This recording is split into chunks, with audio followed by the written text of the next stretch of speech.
Bon les gars, j'espère que vous allez bien. Moi je me suis chopé une allergie, elle est violente là, c'est un truc de dingue. Bref, ouais, le long silence que je viens de faire là, même si ça n'a pas été trop long parce que sinon vous allez quitter la vidéo, c'est pour que vous puissiez comprendre que je suis partagé ces temps-ci. J'arrive vraiment pas à m'y retrouver, mais c'est un truc de dingue les gars. Je constate un truc, c'est que quand tu es solo, quand tu es tout seul et tu fais tes trucs, c'est très compliqué de pas se laisser influencer par ce que font les autres, tu vois. Surtout quand tu vois que ce que les autres font marche, fonctionne pour eux et que toi tu essaies de reproduire, de faire la même chose à peu près et tu le mets à ta sauce, mais ça ne marche pas en fait parce que tu ne fais pas exactement ce que les autres font. Tu vois, on te dit oui, fais comme tout le monde, mais tu peux t'inspirer, mais il faut pas, il faut le faire à ta sauce. Bullshit, bullshit, ça c'est bullshit. Non, il y a des moments. On est arrivé à un stade où par rapport même aux niches, pas même au train, même à la manière de faire, quand tu reproduis mais que tu mettes uniquement ta touche, ça fonctionne pas. Il faut que tu fasses pareil en fait. Il faut que tu fasses la même colorimétrie, il faut que tu fasses le même style d'image, il faut que tu aies la même caméra, il faut que tu parles des mêmes sujets, il faut que tu aies le même type de studio, il faut que tu aies le même type de lumière. Il faut que quand les gens regardent ta vidéo, ils puissent avoir une référence d'une vidéo qui marche et comme ça ils vont dire ah, comme dans leur cerveau, ils savent que cette vidéo-là, elle marche, elle fonctionne, ils ont bien aimé, ils se disent, ah, on va aimer aussi ta vidéo, tu vois. Donc, dès que ce que tu fais sort un peu des sentiers battus et n'est pas forcément dans ce qui se fait autour de toi et autour de la niche dans laquelle tu es, ok, ben les gens, ils restent pas sur ta vidéo. Peut-être que ce que je dis là, pour l'instant, ça résonne pas encore, ça fait pas sens. Tu te dis que j'abuse, tu te dis peut-être que fabule, j'invente. Non, je vais te donner avec des faits concrets, parce que voilà. Moi, je parle toujours avec des faits concrets. C'est fou quand même d'habiter en pleine campagne et que même quand je vais faire une vidéo à l'extérieur, il y a du bruit. C'est quoi ça? Bref, je te donne un exemple. Quand je veux parler de technique, quand je veux parler de technologie dans la photo de la vidéo, je vais devoir le faire par rapport au matériel que j'ai. Et moi, j'utilise le Sony A7R3, le GH5 et la Blackmagic 6K Pro. Et le problème, c'est que ce ne sont plus des boîtiers qui sont tendance. Ce ne sont plus des boîtiers qui sont dans la trend. Ce sont plus des boîtiers dont les plus gros influenceurs dans le milieu vidéo et photo en parlent. Ok, chez Blackmagic, ce qui sort beaucoup ces temps-ci, c'est la Pixie. En plus, ils ont sorti un 12K, je crois, un truc comme ça. Voilà, t'as capté. Canon, je crois que Canon et Sony, ils ont d'autres bêtes, le FX3, tu vois, par exemple, le FX3, quand tu as un FX3, ça tourne tellement partout sur le réseau que quand tu as un FX3, c'est très facile de lancer une vidéo où tu parles de photos, de comment faire ceci, parce que tout le monde a le boîtier. Presque tout le monde a ce boîtier-là. Et tu vois, il y a une époque où tu pouvais parler de ton boîtier, parler de choses différentes. Tu avais toujours quand même une petite, je ne vais pas dire niche, mais tu avais toujours quand même possibilité à ce que ça intéresse quand même tout le monde. Mais maintenant, les gars, en 2025, je vous dis, si vous n'avez pas le matériel, le boîtier, la configuration, si vous n'avez pas le truc tendance, vos vidéos, elles décollent pas. Je suis honnête avec moi-même, je suis honnête avec vous, je vous dis les choses clairement. Je suis sûr que si je fais une vidéo où je vais louer une FX3 ou une Pixie et je parle de mon ressenti, de comment je l'utilise, comment je vais la riguer, où je fais un documentaire vite fait, un petit reportage sur comment j'ai fait un shooting en utilisant, ou comment j'ai fait une vidéo en utilisant le FX3 et compagnie, la même chose que je fais avec mon matériel maintenant, je fais beaucoup plus de vues que si je le fais avec la Blackmagic 6K Pro. Et c'est un peu ce que je veux dire quand je parle d'influence, quand je dis que tes idées peuvent être influencées par les autres. Tu peux te laisser influencer par les idées des autres quand tu es tout seul et que tu as personne autour de toi et tu bosses seul. Je t'explique, quand tu bosses tout seul avec ton propre matériel, tu t'enfermes en fait. Moi, le fait que je sois seul, ok, j'ai mon matos, et que tu vois que les vidéos que je fais, bon, il n'y a pas beaucoup d'écho, regarde sur YouTube, tu tapes, fais le test, tape Blackmagic 6K Pro et regarde à quand remonte la dernière vidéo qui parle de la Blackmagic 6K Pro. Tu verras que ça part il y a 3 ans, 2 ans, 8 mois, bref, un certain laps de temps. Et c'est ce que j'explique, c'est qu'on peut aussi être influencé par ça, par le fait que, comme tu es tout seul dans le type, je ne sais pas comment t'expliquer ça, tu vois, le fait que tu sois le seul à utiliser par exemple tel type de matériel ou faire tel type de choses, et que je sais pas comment bien t'expliquer le bail.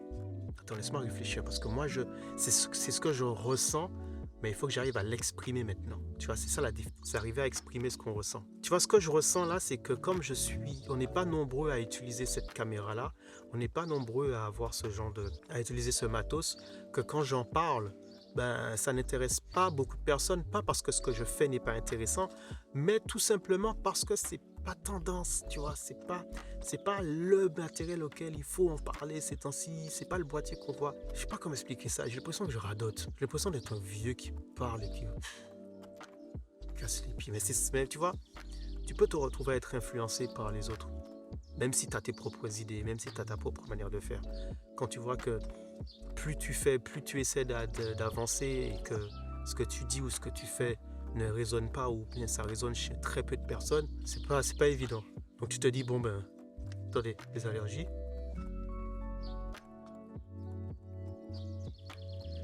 C'est horrible ça. Ben, tu te dis, vu que quand je parle du GH5 ou de la Sika Pro, ça n'intéresse personne, ben, je vais changer de matos. Et je vais te dire, je sais, et j'ai vu il y en a sur YouTube, ils avaient un certain type, ils étaient chez une certaine marque, par exemple ils étaient chez Canon, ils n'intéressaient pas grand monde. Ils sont passés chez Sony, mon gars, leurs vidéos ont décollé. Donc tu es là, tu te dis, est-ce qu'il ne faudrait pas que je fasse comme tout le monde et que je me laisse influencer, et puis je sais pas moi, je vais peut-être me prendre une FX3, ou je vais peut-être me prendre une FX6, ou une FX30, je vais peut-être pas chez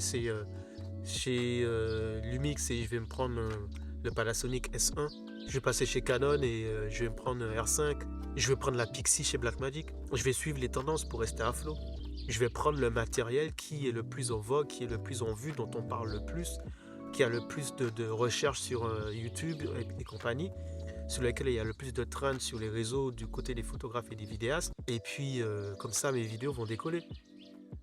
Peut-être.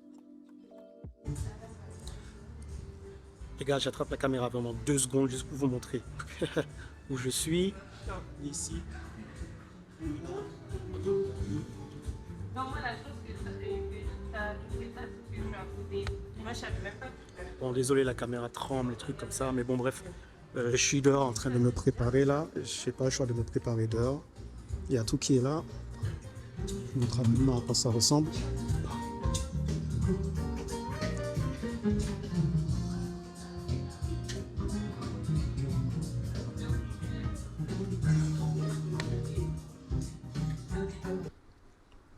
Bon, en gros, j'ai eu 1 heure pour me préparer. Mais là, je vais devoir couper parce qu'il faut que je continue à installer les caméras. Donc, je vous reprends plus tard à la maison. C'est bien.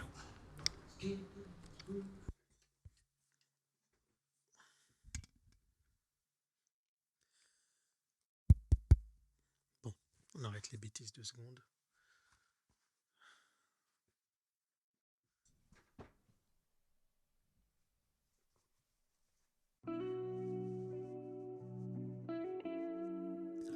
De retour au lab, on va arrêter les bêtises 2 secondes et là on va parler clairement parce que depuis tout à l'heure je parle mais je dis n'importe quoi parce que j'étais un peu trop concentré sur le concert de ce soir, les préparatifs, l'éclairage, positionnement des caméras, bref, tout le bordel qui va avec ça et j'étais en train de dire n'importe quoi. Mais avant, quelle heure il est? Il est 3h du matin. Est-ce qu'on va se faire un café? Je sais déjà le genre de commentaires que je vais avoir après cette vidéo, surtout de ma mère. Oui, on va se faire un petit café fraise. Je sais pas si t'es comme moi, tu fais partie de l'élite qui peut prendre un café et taper une sieste derrière. Si c'est ton cas, dis-le moi en commentaire. Bon, alors ceci est un petit café fraise. Ouh, tu vois cet arôme là? Regarde-moi ça. Café fraise. Oh, café fraise. Oui, dans un verre de moutarde. Oui, on est puriste ou on ne l'est pas. Bref, je raconte n'importe quoi, les gars, je suis fatigué. Allez, on mélange le tout. Donnez-moi 2 secondes, j'arrive. Donnez-moi 2 secondes, on va terminer la vidéo bien, comme il faut. Ne vous en faites pas. C'est que de la détente. On passe des petits bons moments ensemble. Attends, donne-moi le temps de prendre un petit... est-ce que ça fait du bien? Bon, alors, depuis tout à l'heure, je suis en train de parler avec toi. J'essaie de t'expliquer un truc que moi-même, j'arrivais pas encore à comprendre. Je n'avais pas encore bien conscientisé. Mais là, avec les 1h30 de route que j'ai pu mieux réfléchir et mieux comprendre ce que je voulais partager avec toi aujourd'hui. D'habitude, quand je fais ce genre de vidéo, je vais casser mon micro, je réfléchis d'abord et après je te propose. Mais là, j'ai voulu te montrer un petit peu le process, tu vois, de comment ça se passe un petit peu. C'est pour ça que la vidéo elle a l'air un peu bizarre. Ça, c'est le vrai process. Mais tu comprendras pourquoi la vidéo a l'air bizarre quand je vais te donner la conclusion du coup. Alors, si tu es encore là, merci. Si tu fais encore partie des rares qui sont jusqu'à présent à la fin de cette vidéo-là, je te dis déjà merci. Ce que je voulais expliquer, c'est que avec du recul, je me suis rendu compte qu'on se laisse beaucoup influencer par ce qu'on regarde sur YouTube. Plus tu regardes des vidéos sur YouTube, plus tu passes ton temps à scroller, plus tu passes ton temps à sélectionner des vidéos, plus tu te fais influencer par ce que tu vois. C'est un petit peu une sorte de, je vais pas dire un résultat, mais c'est une mini fatalité, surtout quand tu prends du temps à créer. Si tu es créateur de contenu, dans le sens où tu veux produire de l'artistique, tu veux produire des vidéos, du son, quelque chose que tu veux produire, tu veux créer en tout cas, mais que tu passes, on va dire 75% de ton temps à chercher des vidéos sur YouTube.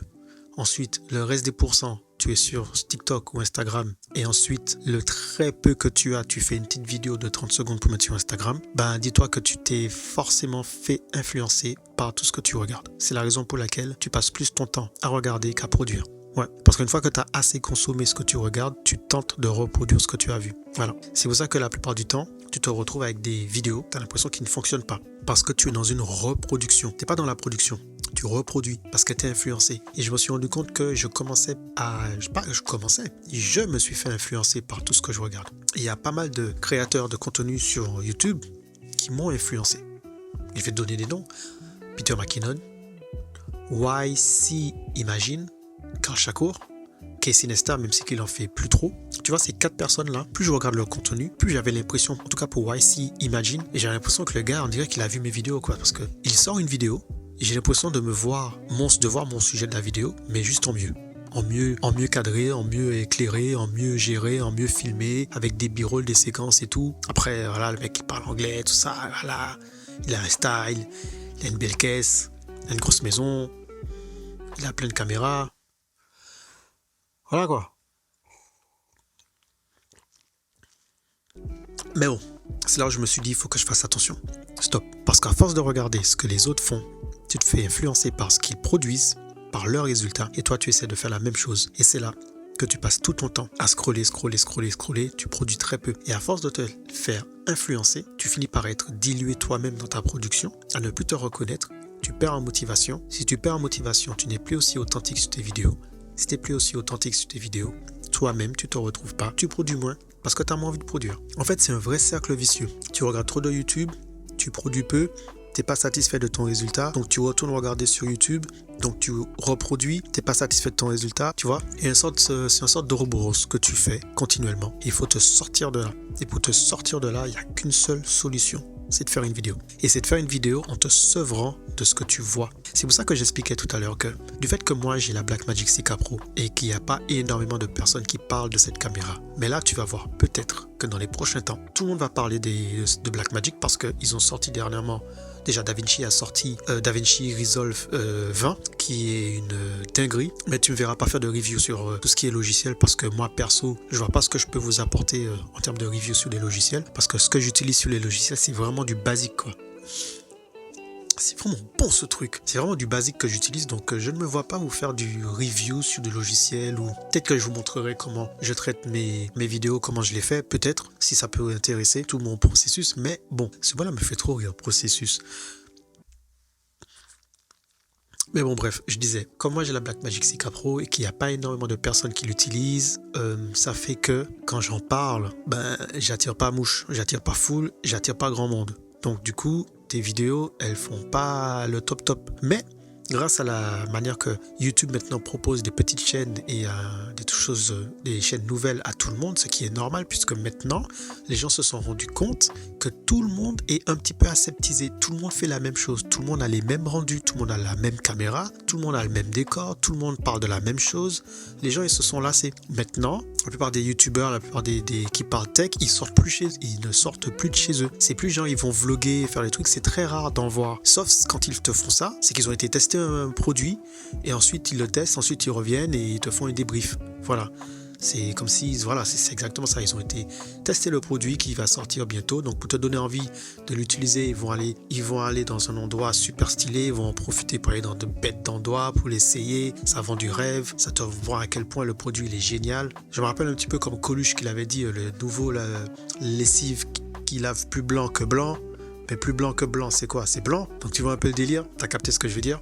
Donc ils reviennent, ils s'assoivent, le décor de ouf, lumière de ouf, micro de ouf. Voilà, ils te vendent, c'est super bien, c'est le meilleur boîtier, tout ça, ceci, cela, machin et tout. Et quand t'en as un qui parle d'un boîtier, tu peux être sûr que les 5 autres vont parler du même boîtier, avec leur manière de faire, mais il y a un qui va te parler de ce boîtier-là, tous les autres vont te parler de ce boîtier-là avec le même sponsor la plupart du temps. Les gens, on en marre de voir les mêmes choses. En tout cas, moi je dis ça parce que de mon côté, c'est ce que je ressens. Quand je vais sur YouTube et que je vois qu'il y a un appareil qui est sorti, je suis saoulé. Je suis saoulé parce que je sais que tous les youtubeurs que je suis, parce que j'aime bien la manière qu'ils racontent leur vie en tant que vidéaste ou photographe, mais voilà, ils vont parler d'une caméra ou d'un produit ou d'un matériel qui va me foutre le seum parce que je n'ai pas les moyens de me l'offrir, je n'ai pas les moyens de me l'acheter et tu as l'impression que tu es celui qui est au fond du bus. Mais bon, j'ai dépassé ce stade. Tout ce que je fais, c'est que juste, je regarde pas en fait. Et je comprends maintenant pourquoi mes vidéos, les gens ne les regardent pas quand je parle de produits. Parce que c'est un produit qu'ils n'utilisent pas, c'est un produit qu'ils n'ont pas. C'est un produit qui fait pas partie de leur arsenal. Donc ils n'ont aucun intérêt à s'asseoir et écouter un mec parler de la Blackmagic Sika Pro pendant 20 minutes. Surtout s'ils n'ont pas ce produit-là. Ils vont plutôt aller regarder quelqu'un qui a ce produit. Tu vois? Et comme on est arrivé à ce stade-là où tout le monde a le même produit, si tu veux que tes vidéos marchent, si tu veux que tes vidéos décollent, il faut faire un peu comme font les artistes dans le monde de la musique. Il te faut une vidéo populaire. Comme un artiste qui vient d'arriver, s'il veut qu'on connaisse son univers, il va commencer à présenter un petit peu ce qu'il fait. Mais tant qu'il n'aura pas un son pop, tant qu'il n'aura pas un son qui va parler à la masse, ben en fait on s'en fout de son univers. On s'en fout de son univers. Tous les artistes qui ont bien décollé, c'est soit ils ont été portés par une communauté, ils ont porté très rapidement, tu vois, il y a une petite niche qui a fait le taf et qui les a fait grandir, ou à un moment ils ont eu un son pop. Quand je dis pop, c'est un son populaire, c'est un son qui plaît à tout le monde, que tout le monde peut écouter, quel que soit l'âge, quelle que soit ton orientation musicale, voilà. Et à partir de là, on se dirige et on se dit, ah ouais, ils sont pas mal, ah ouais, ils ont ça, ah ouais, ils ont ça, ah ouais, ils ont ça. C'est un peu comme l'hameçon. Voilà, tu appâtes, une fois que tu as appâté, les gens viennent. Donc, quand est-ce que j'aurai ma vidéo populaire? Je ne sais pas. Quand est-ce que je parlerai d'un produit populaire? Je ne sais pas. Mais en tout cas, je vais essayer de m'axer sur ça. Ne plus vouloir que mes vidéos ressemblent à ce que fait tout le monde, c'est cool. Je l'accepte. Voilà. En fait, toute cette vidéo-là, c'est pour t'expliquer ça. En fait, c'est le process que je me suis fait. Mais au lieu de tout simplement le faire et ensuite venir dans une vidéo te l'expliquer, aujourd'hui, je t'ai proposé le process de comment je réfléchis, comment j'arrive à tirer mes conclusions et comment je prends mes décisions. Donc là, cette vidéo-là, c'est pour te montrer bon, c'est pas en direct, mais au moment où je tourne là, au moment où tu vois cette vidéo. Bon, bien sûr, je suis en train de dormir, j'ai déjà fini le montage, machin et tout ça, t'as capté. Mais tu as eu le process de comment je réfléchis pour arriver à tirer mes conclusions en tant que créateur de contenu, vidéaste et photographe. Voilà, c'est ce que j'avais à te proposer ce week-end, cette semaine. Je ne sais pas quand est-ce que j'aurai le temps de publier cette vidéo-là. Je t'invite à t'abonner, à commenter, liker, partager. Et les nouveaux venus, bienvenue. Parce que cette vidéo-là, c'était la dernière dans ce style-là. Parce que là, maintenant, on va à fond dans le vlog. Et je pense que les prochaines vidéos vont vous plaire. Mais pour ça, il faut vous abonner et tirer la cloche. Sur ce, la Flow Family, je vous donne rendez-vous pas la semaine prochaine, pas l'autre semaine. Parce que je vais prendre un bon grand temps de coupure. C'est pour ça que j'ai dit, je me suis trop laissé influencer par ce qui se faisait. Je vais prendre une bonne grosse coupure et je pense que je reviens le mois prochain. N'hésitez pas à aller sur Instagram si vous voulez suivre ce que je vais faire entre temps. Je pense que ça pourrait vous intéresser. Sinon, on se donne rendez-vous au mois prochain avec une vidéo au déclic où on va parler musique. Une interview avec Mathieu Tinas. Il y a du lourd. Il y a pratiquement 3 heures de discussion. Et je vais vous mettre les 3 heures de discussion parce qu'il y a du lourd. Sur ce, on se voit le mois prochain. Prenez soin de vous.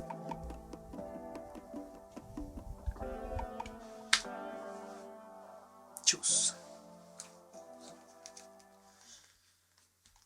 Allez, une petite fin à la Peter McKinnon.